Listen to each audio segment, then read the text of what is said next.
Okay, g'day guys. So today we are talking about the Sissy Squat. Really good little accessory movement, potentially. Oh, look, I probably wouldn't use this as a warm-up, to be quite fair. I think there's other better ways to go about warming up the quads, but fantastic accessory movement to really dive into these quads. So first things first, how do we want to set this up? Well, you can see that the pads really aren't promoting us to have a nice wide stance and dive into our hips. So what they are trying to mimic or manipulate you into doing is diving into these quads, which is why this is very much a quad dominant exercise, and I would use it on the back of maybe superset it with a leg press or something like that that's going to really hammer these quads. Okay,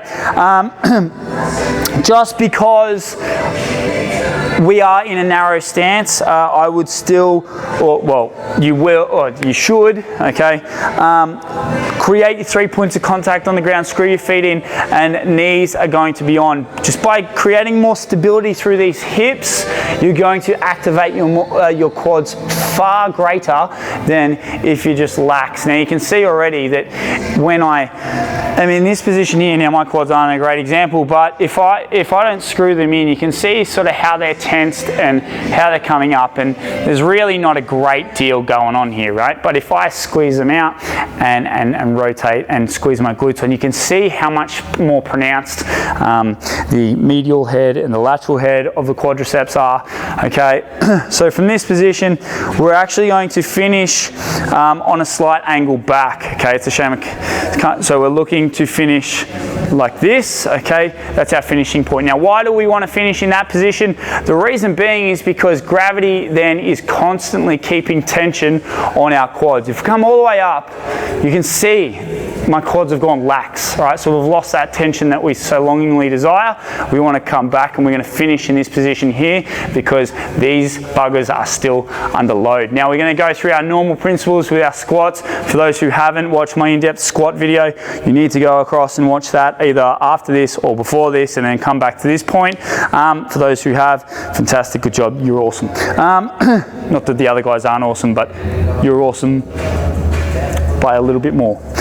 Okay, so we're going to screw our feet in, we're going to finish at the tilted back point, and then from here we're going to go down and drop down as low as we can, drive back up and push these hips forward, but we are all about keeping slightly tilted back, keep that tension through, and we're just going to pump this position here. We're going to keep our forelegs, or our shins, great, better word, jammed up against the back here. Remember, we're just diving into these quads, so we're looking to just keep as much stability through our shins and our legs as possible, which is then going to flow and effect into our quads. And again, the more stability we can create and accumulate over a longer period of time, we're going to get a greater hypertrophy effect. What else can we do, or how can we load these even greater? You can hold yourself a dumbbell like so. You can place a barbell, a preloaded barbell on your back, or you could, maybe even get in under a Smith machine and go up and down like that. I think the Smith machine would be a cool little trick, cool little invention, because of just the way the mechanics work on the Smith machines when you're doing a Smith machine squat. So again, we're going to screw our feet in, we're going to jam back and rest up as hard as we can on the pad behind us, okay, and keep those quads on.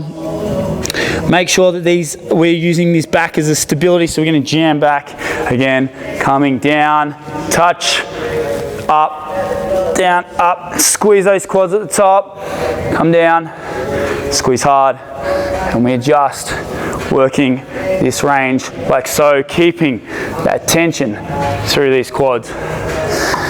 Team, very basic, very easy exercise to perform. Again, I'd strongly suggest you do this as an accessory with a little bit of load after, but by all means, go ahead, give those Sissy Squats a crack, and let me know how you went. All right, team, that there is how you go about doing your Sissy Squats.